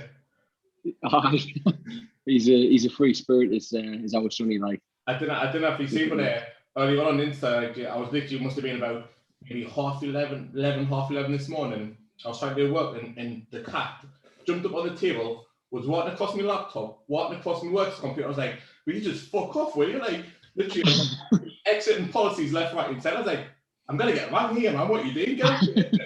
Like, Jesus Christ. That's been the one. That's been, like, for me, that's been the best thing about working from home. I mean, we don't have any children. We've got like, our 2 dogs. And, like, the last year or so working from home, like, with the dogs, it's been good, like, they're just man's best friend, aren't they? Yeah. Big dog. Can you imagine stopping playing sports for a dog? I No. don't know who would do that. I could actually. Ask Liam if he's done that or if he's done that. Well, I'm going to ask a question, Liam, first of all. What kind of dog is it? The 2 Cocker Spaniels. If it was something like a Doberman Pinscher or something, I'd be like, yeah, I could give up sport for a Doberman, but not a Cocker Spaniel. To be fair, my last game for the Grange, Marty's team, was the day I went to go and meet our Marley. We put the deposit down on Marley, and I've not been back since. I've not been back to Grange since. I think I've still got a strip. Well, to be fair, I've just one thing what has happened in the last year is I've just completely lost all motivation to play football. Yeah. I don't know why. I've even lost motivation to watch it. I'm just not bothered about it anymore. But what you want to play maybe I'll sport. I'll feel different when you get yourself the American football training with us. You look like a well-built lad. You'll be all right in there. I'm 5'9". Rounded up to the nearest inch. Liam's can you quickly run like really quick? So. Are you a slot receiver? We can always take a slot receiver down the middle. I'm 5'9" and 12 stone. I would get stuck. You wouldn't Liam. I've had this conversation with you. It's not, man. It's not about that. Catch his first, like. Liam, do you know who the defender is? Him. You get past that. Donut straight away. When he does get hold of me, I'll know about it though. That's not really that bad, actually. It's not like if you're a slot receiver, you can always, once you catch the ball and let's say they're going to clean you out, you can just hit the ground and it's a play over, you know what I mean? It just touch you then. I was saying to Marty, I had absolutely no idea that there was like such a niche for such a big I didn't realize there was such a demand, like such a following an opportunity or whatever facility to play American football in this country. I had no idea. I was telling Liam, like when I spoke to him last week, there's so many teams in the northeast that I have a team. Like it's mad to think. There's Darlington, Durham, Gateshead, and that's just 3 in the northeast already. Then you got Carlisle, Liverpool, Rotherham, Dundee, Inverness, Glasgow, Edinburgh, West Coast. So you used to play those teams like down the country as well? Yeah. When the away days come, Liam, that's what you call an away. Well, I go, Liam, how about this, right? You're 5'9", cornerback, you do the hitting. Look at that. I'm getting involved here, but also Liam loves the UFC as well. Like us big dog, like yes, Liam at the minute, or not at the minute, but when it was open, he trained at the fish tank in Hartlepool. See him. I was doing, It's I think it's the best fitness you can do. It's fantastic. I'm not going to be. So not going to be competing anytime soon, like. But it's just. I have a question for a minute. So. I'm going to just make you a little bit jealous here, but in 2019, I was in Las Vegas at the Usman Covington fight. Yes. Jesus Christ! That's Also, unbelievable. Nunes fought De Romandy, Max Holloway fought Volkanovski, and Uriah Faber fought Peter Yan. Knee in the face, Peter Yan, and who was the other fight? Jose Aldo fought. So it was an absolutely stacked card that I went to. But it was that's on my bucket list. That like I've been to AJ boxing. Anthony Joshua against Klitschko. I was at that fight, and the UFC is just so much better. It's unbelievable. I was fortunate enough to go to Vegas last year before all the shit hit the fan. I was meant to go to Vegas again in the May. I went then the shit hit the fan. I mean, Tyson Fury is my hero. Like, what an inspiration he is. Like, I love Tyson Fury. Yeah. So he's just probably before last year, right? Big Dog was hating on Fury. Right, I've never hated on Fury at any point. Hated on Fury from the get-go. Not right. There you go. No, this is the problem, right? He keeps on going, I hate on Fury, because at the end of the day, if you're English, you can only support AJ or Fury, which is absolute bullshit. I still like to see Tyson Fury beat people like Deontay Wilder and things like that. However, what my problem is when he's not fighting Deontay Wilder, he's fighting bums like fucking that Schwartz bloke. That's my problem with Tyson Fury. I've never said he's a bad fighter. His record doesn't stand up to. What's he called? Tyson Fury is the best heavyweight in the division. Well, we'll find out this year, won't we? We'll find out this year if he is or isn't. I just think from obviously Joshua's fought their partner, he's fought Klitschko, he's fought Ruiz. But I think, for example, when Fury beat Klitschko and won like everything he was to win in boxing, he made work. He made absolutely light work with it. AJ got through Klitschko, like he nearly got sparked out. But that was an uppercut from the heavens, though, wasn't it? Nah, Klitschko was only like 6'5", and after that uppercut, he was like 15 foot tall. I'm looking forward to seeing the fight. Like I'll be nervous, but I'm looking forward to it. I just hope the second leg's in this country. I think you can't have that fight abroad twice. That's bullshit, isn't it? Absolutely. It's got to happen here. It's got to happen for the British fans, doesn't it? It has to happen here. Yeah. I mean, Fury done an interview with IFL TV like last week, and he was saying he's never going to fight in the UK ever again. I thought, well, that's a bit of a like two fingers up to all these UK fans who's probably one, really, isn't it? Yeah. Like, because let's be honest, they're going to be. Pardon me. His next two fights. It's probably going to be his last fights, and then saying that the way that AJ gives him a good eye, and the next one that'll be his end of it, wouldn't it? I would love to see him one more time at least. Oh, well, talking about boxing, we'll bring it a bit closer to home now, a bit closer to the date. So obviously, Dillian White's fighting tomorrow night against Povetkin, the second one in Gibraltar. I don't see that going any other way. Do you reckon Dillian White again? Do you reckon Dillian White? No. You reckon Povetkin again? Do you reckon? I don't know. Do you know what is Dillian White? He was winning handsomely, and he was going, and he took a risk. He took a risk by going in there. What I think he'll do this time, he'll box like he did the first 4 rounds, and then just box out the rest of the fight and just keep him at a distance. Dillian White's not a type of fighter. Dillian White wants to go put on show. You know what? I think he's going to want to absolutely spark him out. That's exactly why that's his weakness, because he's going to want to go clean. He's going to want to set. But everyone thought that about AJ. Everyone thought that about AJ when he fought Andy Ruiz the second time. Oh, AJ's gone again out and spark him. No, AJ thought, actually, I could get chinned again, so what I'll do is I'll box. I never thought that from the get-go. I think I said, the best way that Joshua would win that fight is to box behind the jab again. And he did. He's back. We just lost his rant. I lost his rant. It was a good job and all.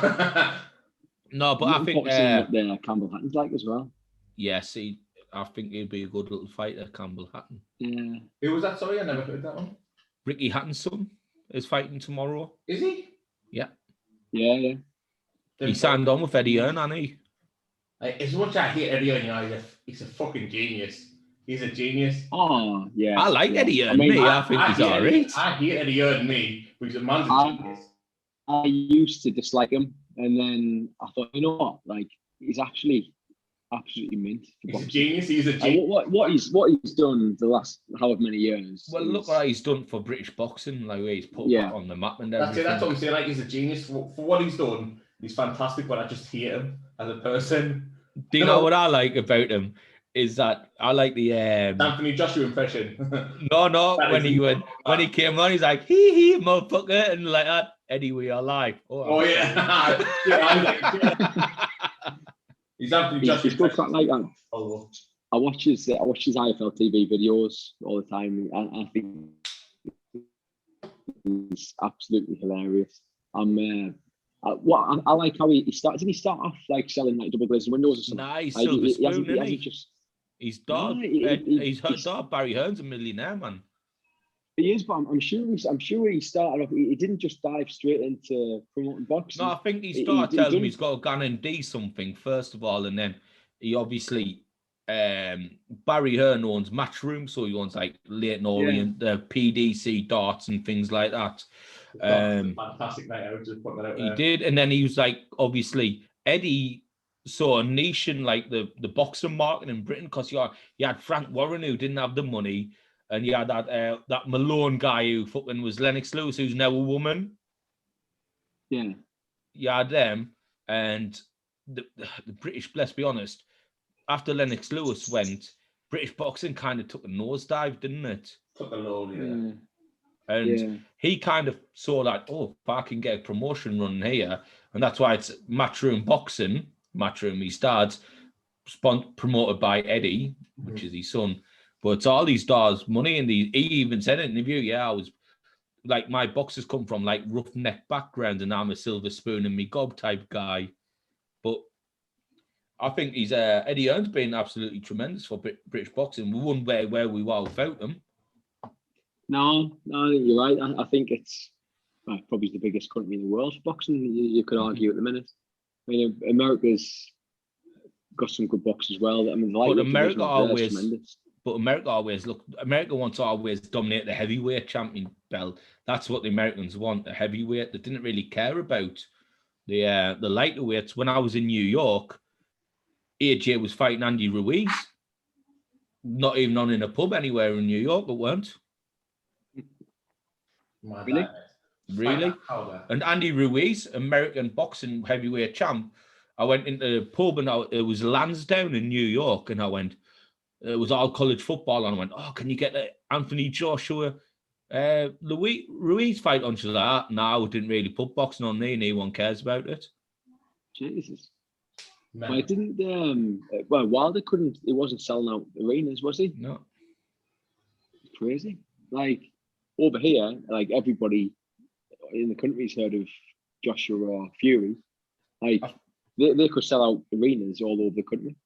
I think over in America, UFC has overtook boxing, because in boxing it's too political. Like Yeah, I don't like that there's so many different Pacquiao belts and stuff. Mayweather. You don't get the best fight, the best of you in boxing in America, like it's, or in boxing in general, normally it doesn't happen, but in UFC, the best fight, the best of it's how it has been for a long time now. Yeah. Well, it's like that's like in the boxing Pacquiao Mayweather. It was too far gone. It was about 6 years too late, that fight. Yeah. But because Pacquiao had one promoter and Mayweather had a different promoter, and they would never agree to terms until Pacquiao was past it and Mayweather had an easy shot. I think Pacquiao would have beat Mayweather back in his head. He would have knocked him senseless like 6 years before the fight. They went he's fighting Conor McGregor, don't they? Pacquiao. Did Conor McGregor in. Conor McGregor's done, man. He got beat off Dustin. My boy Conor McGregor. I love Conor McGregor, mate. So do I.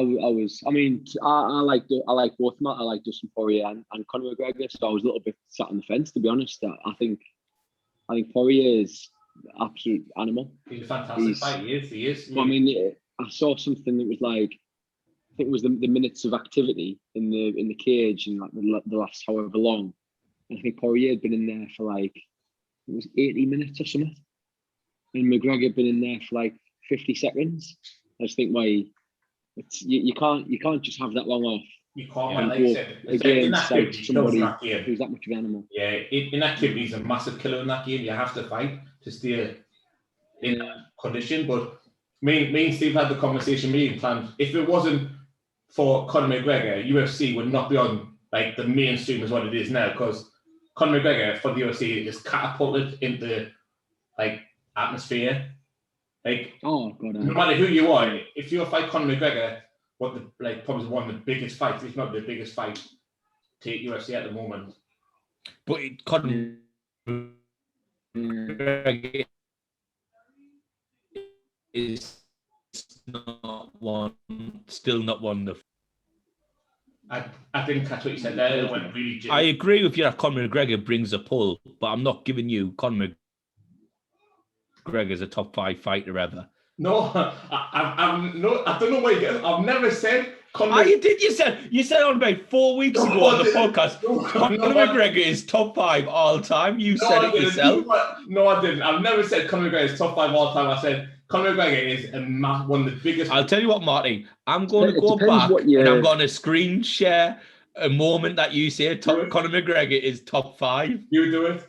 I'll listen to all podcasts to find that moment. I hope you do. I hope you're finding that. You know what? Though it depends what basis you're saying top 5 or not. If it's pure ability, oh, God no. But I think he's probably the biggest. He's the biggest star to come out. Oh yeah, that's right. I'm not going to deny that he's the biggest star, but you can't put him above BJ Penn. Oh, no. John Jones, Khabib. Even if you go back, Dan Fry back in the day. Of course you can't. Like, you know what I mean? With the Tash, what a guy he was. We've had this conversation millions of times. He's not. I don't know how old you are, Liam. I'm 36, so I remember the old days. He's probably when people used to fight in geese. You know what I mean? I think we've had this conversation a few times. Even if you go from 2000s, he's probably not even in the top 10 of ability wise. Like, he's not there, but his pull that he has in the UFC is top draw. There's nobody else out there that will pull as much as he will. If you want to see the greatest ever MMA fight, Liam, right? Mm-hmm.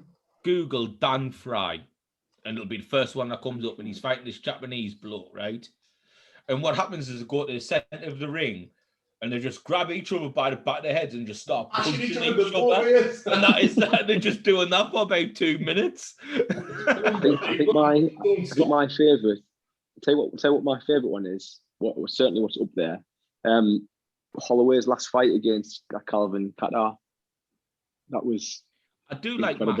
I think Max is a good fighter. Max always a good fighter. He's a really good fighter. Yeah.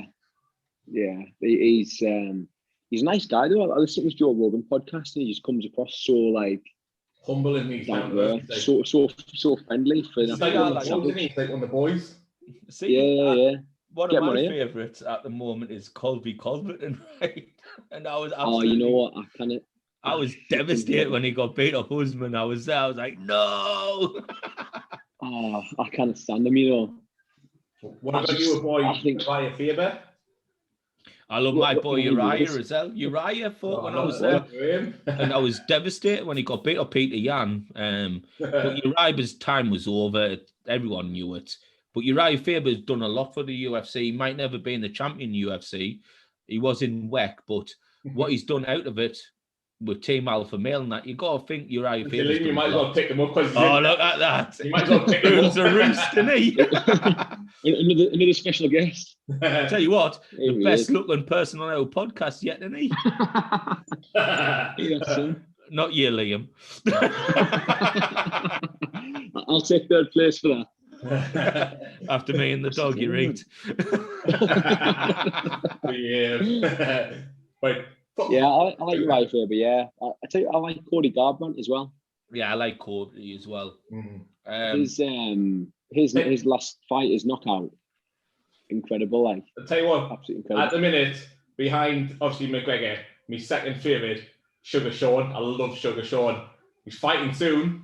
Aye. He's coming back. He Sugar is Sean. fighting soon, yeah. I think he fights in there. He's a bit of a knockout artist, isn't he? That last fight where he, or the fight before the last one, where he sparked that guy out. In the corner, like this, knocked him spot out. Love it. Because he just punched and then just walked off like before he even dropped the guard, didn't punch on this, walk off punch. Yeah. I think me and Steve had the conversation before, like when it comes to like the attraction and the pull of the UFC, Sugar Sean, before he obviously did his ankle again, because he was been out for another year now, he's one of the UFC's biggest pulls. He's fantastic. See, mine's the old guard. I'll leave in mine. I've always got a few boys. Frank Mir was my favourite of all time. Frank Mir was a great fighter. Frank Mir, because Frank Mir was there when I started watching it back in 2002, and then Uriah Faber, Tony Ferguson. I love Tony Ferguson. He's completely gone now. But Tony Ferguson 3 or 4 years ago would have beat Habib until he had the ACL. But it is what it is now. It never happened. So Habib's now going to be relate on that ACL injury. We can all touch base on that one. But everyone's going to say Habib's the greatest, which he probably is. But if he fought Tony back 3 or 4 years ago, it could have been a different story now for Habib. I'll tell you what's a very good. Sorry, you go first. Sorry. And the last one is I'm devastated that Henry Cejudo retired as well. Yeah, he's retired. I think for him and Khabib, they've both sort of walked away like in the prime, haven't they? They both have more to give. Right at the top, weren't they? I tell you what's one of the most motivational things I've ever listened to. Francis Ngannou's Joe Rogan podcast.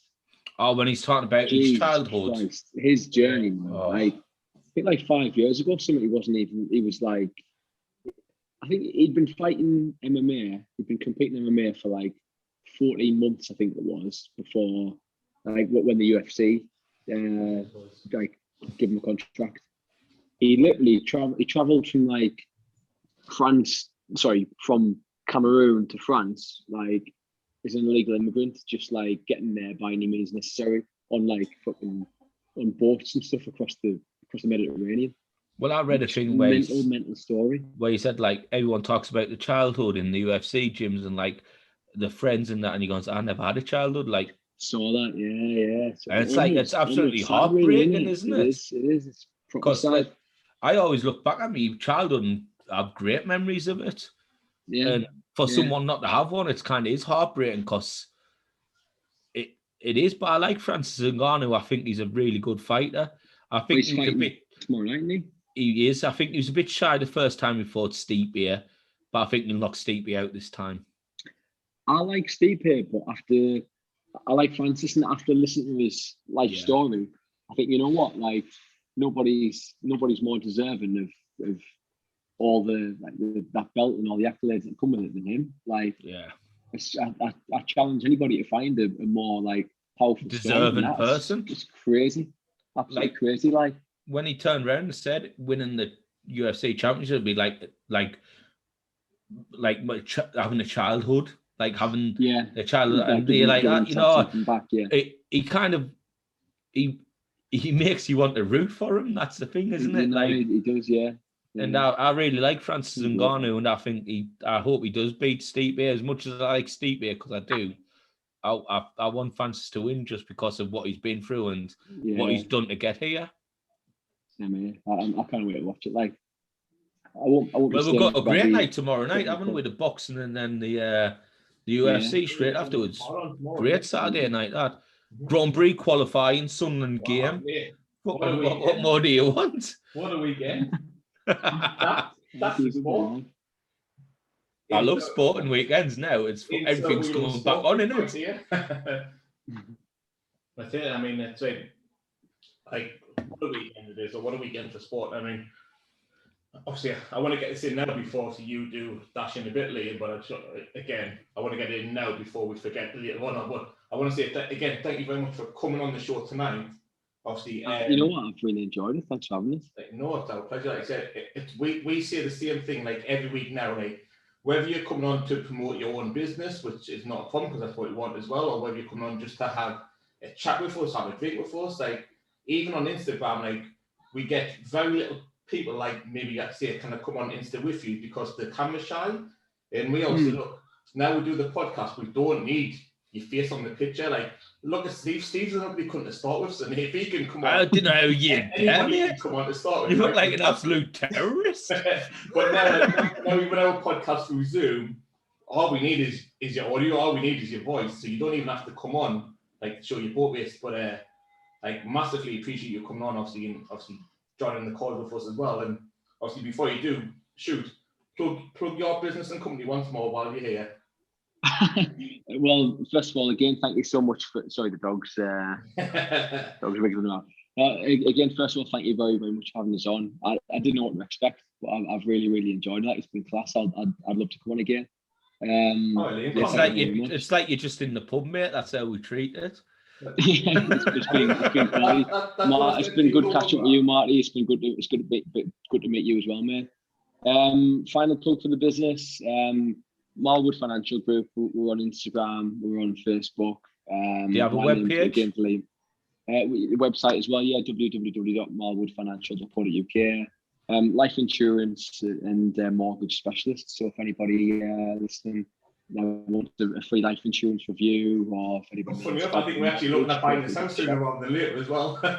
Brilliant. We're going to get you sorted out. It's been absolutely mint. I've thoroughly enjoyed myself. Like it's been class. Yeah, I mean, obviously, you've still got like another 5 minutes or so before you do jump off, but I want to get that in before you do go, so it's all there. Yeah, of course. All the links for like your Facebook, your Insta, your website, we'll put in every description that we put on, whether it's on YouTube, whether it's on Insta, Amazon, Spotify, Apple, fuck Android, we hate Android. What we'll do is if you send Marty a picture of like your company logo or something like that, what we'll do is we'll put on Instagram about you being on the podcast so people can go on. We'll put we'll put a post of that on all of your links and everything on there as well. Yeah, thank you very much. Yeah. So I'm doing this and not him. I was going to say, you know what I mean? After all the shite, Liam, listen, when this podcast goes live tomorrow, listen to all the shite that he gives me at the beginning for me being the tech guy. But he's like, oh yeah, give all this stuff to Mike because he's gonna do it for you. No. I say at the beginning this, I don't know why you are the tech guy because you're fucking useless. Yeah, but then you give him all the stuff to do for you. Mate, I went to meet my cousin last night. He's like, why is my song not on the podcast? Yeah, I'm like, I don't know how to do it. It's Marty's the tech guy. Yeah, I've got like we've got like a 35-second track to put on before like the podcast clears. I've got absolutely no idea how to put it on, so I was like, that'll have to just wait for now. We'll learn that as we go through. We need some little geek who knows what he's doing. We always refer to like a young Jamie. Like obviously you will get the young Jamie reference because you're listening. We're looking for a young Jamie to do that shit. Young Jamie, like we definitely need. There's no pay involved. You might get a couple of cans off us for now. But that's about it. You might get a T-shirt or something, but for now you're getting no. But yeah, we definitely need a young Jamie for sure. It's been mint like. I think the setup's absolutely quality. He's going to do them face to face when things open up again. Yeah. That's it. Well, on that Friday when you come out of mine, we'll do one on Declan. Yeah. I think So when we can get together and do them like as me and Steve in the same building, the same decking, the same house, whatever. Like that's what our main goal was. Like before COVID come about, to get out to restaurants to review a restaurant on like a live basis, which is why we set YouTube up. YouTube was our first point of call, not Instagram. Believe it or not, we said. I'll tell you what, Declan came up with a great idea, right? So I'm doing the wash house, and he said, "Why not set that up like a little bit of a studio for the podcast?" Yeah. In the wash house. Put a couple of cameras up, have the big fucking microphones coming down, and do that as a podcast. I was like, fucking hell, Declan, how much money do you think I've got? Well, I'm not that rich yet. I don't know if I told you when I spoke to you last time about how Instagram and V Brothers came about, did I? When Steve shot us down. He were gone. Fucking every time. Yes, you did. You did. Yeah. I had a lot on Liam, you know what I mean? I'm not like Marty, who's got the wife and 3 kids and got any social life. I used to go on the lash every Friday and Saturday, you know what I mean? When I asked him in May of 2019, he had fuck all on. Bollocks, I had everything on, mate. And when he come round about it, he come round in maybe in the November time thinking, coming to me with this massive pitch, because I'm going to Vegas and New York and LA, so I'm going to get some mint photos of food here. I was like, did I not? Did I get mint pictures or not? You did, I'll give you that. The fact that you come pitching my idea to me. Well, Marty, let's be honest. You were a team meal in fucking Italian kitchen or something in Southwick, and I was on Santa Monica Pier eating fucking shrimp and fries. Who's having the better time in life? The big difference. But yeah, from that knockback, that original knockback that you hit us with, I think we've come a massive long way. And oh yeah. I think like the future can only hold good things for us as a branding. I still shake my head thinking, why did I get in business with him sometimes? But I'm too deep now. Again, man. You swear you're allowed, like things go back to like how they used to be. I think you go from strength to strength, like. Definitely, I think just getting out to restaurants now is the biggest push for us there, and that will only come when Boris opens up the obviously everything again.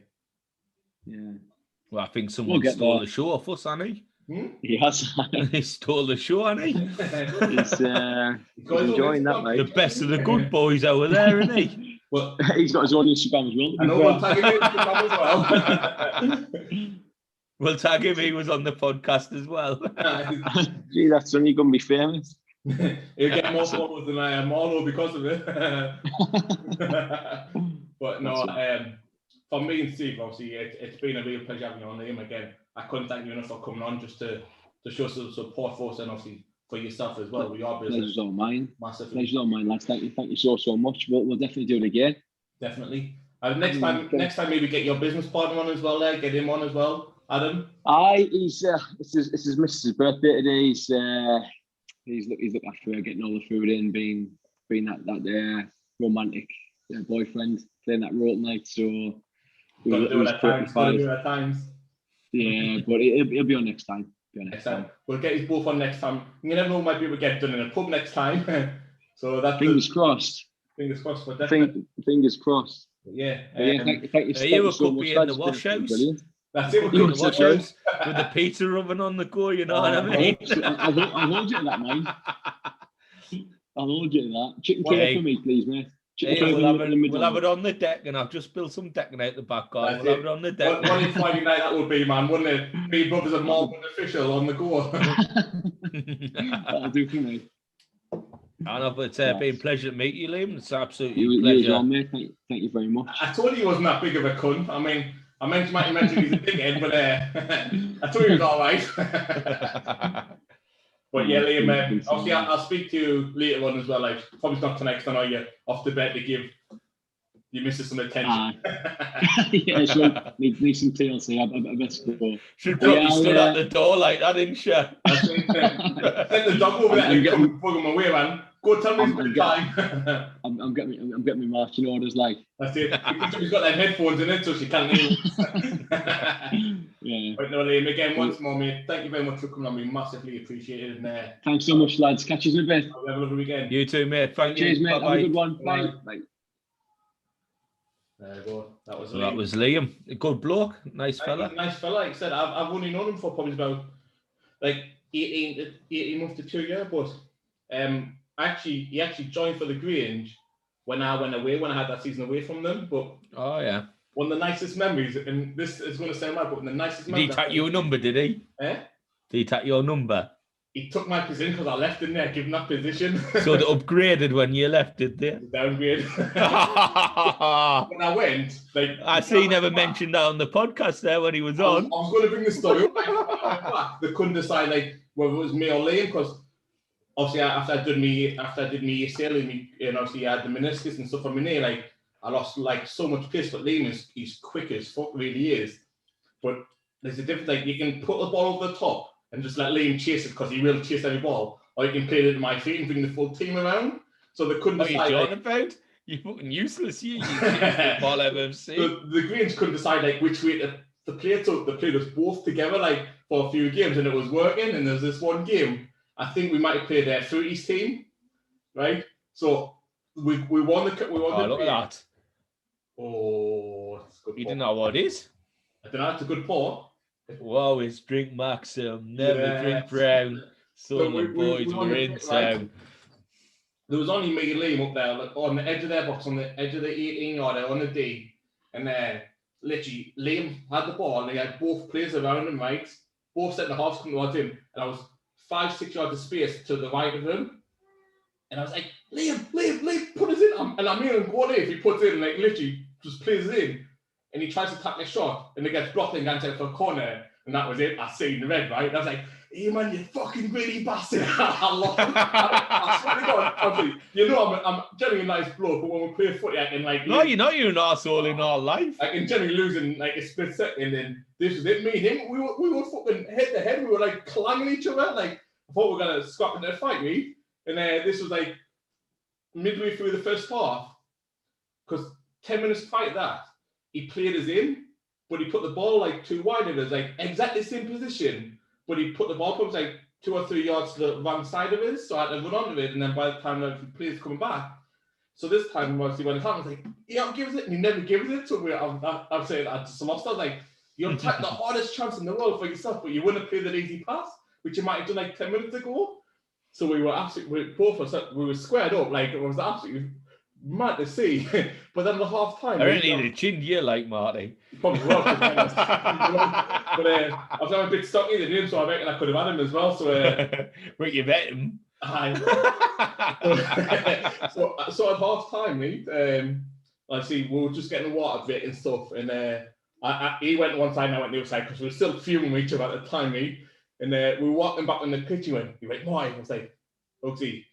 He's like, "Mate, I'm sorry." I was like, "Liam, didn't worry about it." I was like, "It is what it is. It's footy." And I was like, you were fucking what? Like Conor McGregor? Like, yeah, I told that little bitch I would come. The brilliant dollar stuck back on the pitch one. I was like, "Oaksy, mate, didn't worry." I was like, "It's footy." Like, it's like I can't say I would have put you in if that was me as well. So I was like, you wouldn't have. Nah, You'd have shot went 10 miles wide, I think that's why we made up so easy, because I didn't think I would have passed him either.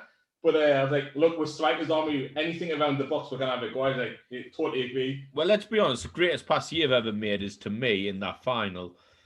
We won, didn't we? We won. Yeah, obviously, I scored the winning goal. Look, it just brings like FIFA from real life into the game. It is, isn't it? That's what it is.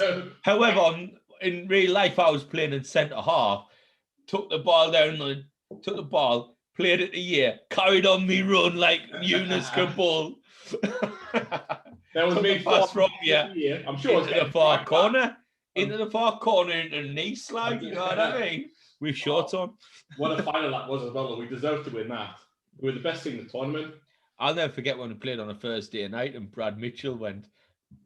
I didn't get up there. In the summer days, he's wearing a fucking pair of jogging bottoms. It's fucking snowing. It's about -4 degrees and a pair of shorts playing in goal. I think when I spoke to my mum, right, when she said you came in the shop the other day, she went, "Does he ever wear anything but shorts?" I was like, "No." I was like, "No." Anytime I see him, he's doing his knee length cargos and stuff. That's just me, isn't it? That's it. I'm always in shorts. Daz is not on FIFA tonight. And I've just So the only time we're finishing early and Daz is not even coming on fucking FIFA. Cass will be up for it though. Cass will be on. Oh, I'm gutted because I was going to tell you a story about how Darren on FIFA. I still will. Tell us the story still. Do you want to tell it for the whole world to hear it? No, because obviously it's a bit. I don't know how we take me on about it, so I'll tell you it first of all, and then I'll have a bit. I'll rip out with Darren tomorrow when he's out when I'm doing the painting, and if he talks it in good jest, I'll put it on the podcast. What time are we telling Cass for FIFA? Half an hour. 10:15. About 10 o'clock. 10 o'clock. We'll be finished this in a couple of minutes, won't we? Yeah, cool. I need a piss. I went for one. When I went there, I went for a piss. I was dying. I was only 16. I was like, I can't wait anymore. I need to go. I will do about half an hour. I just need to, once we're off this, get me, put all the laptop and everything away, and then I'll be ready for that. Right. But yeah, it's been a good show tonight. It's been a good show that we never really had a drink to review, so we just went into the reserves. Heverlee on there as well, like tonight. It was a bit. I was going to try this on, but I never got around to it. But was it? It's McEwen's Headspace. It's a Scotch whiskey beer. Oh, but that's absolutely brutal. Like absolutely rocket fuel. That. Mick didn't like it. Is that the one that Mick give you? He gave us 2 bottles. He bought 3 and gave me 2 of them. Actually, right? Not after I spoke to him, like maybe the week after, you went on FIFA and me and Kaz were playing online. And they goes, did Steve bring one of them McEwen's over? I was like, no. He was like, you know what, mate? I'll leave it for your birthday. No, is it rank? I don't know. I haven't tasted it yet. The lid's still on. Oh, I thought that's what you're drinking now. I was going to see if there's that rank. Is that why? No, this is the maximum I'm drinking. He can't. I was like, no, he never. He thinks they're both for him. He's like, no, I took 2 over, 1 for you, 1 for him. It's like, oh, no. Mate never said that. He just left them on me fucking driveway. I wasn't even in. I've left them on your driveway, Steve. I was like, all right, where is Mick? He just went, I took 2 over, 1 for you, 1 for him. Well, I'll ask Mick if he's coming out on your birthday. I'm going to ask Cass over, eh? He might be moving. Well, anyway, we're going to wrap this up because I'm fucking busting for a piss now. Cool. Well, fair enough then. So, the drink we reviewed on Instagram for you guys again once more was Heverlee by Heverlee. A delicious pilsner. Scores 9 out of 10 on the beerometer. Calm down. No. See, I've been drinking the Modelo with Liam. I've had a jungle trip which I had last week, and I also had from Siren. Use Beard Bros 10 to get 10% off at Siren. Scene Stealer. Actually, do you know what? Gary Parkin said this was lovely, and he was right. It is lovely. Get yourself one. Absolutely beautiful. Messages when you're getting them things, because I'll put an order in as well. Cool.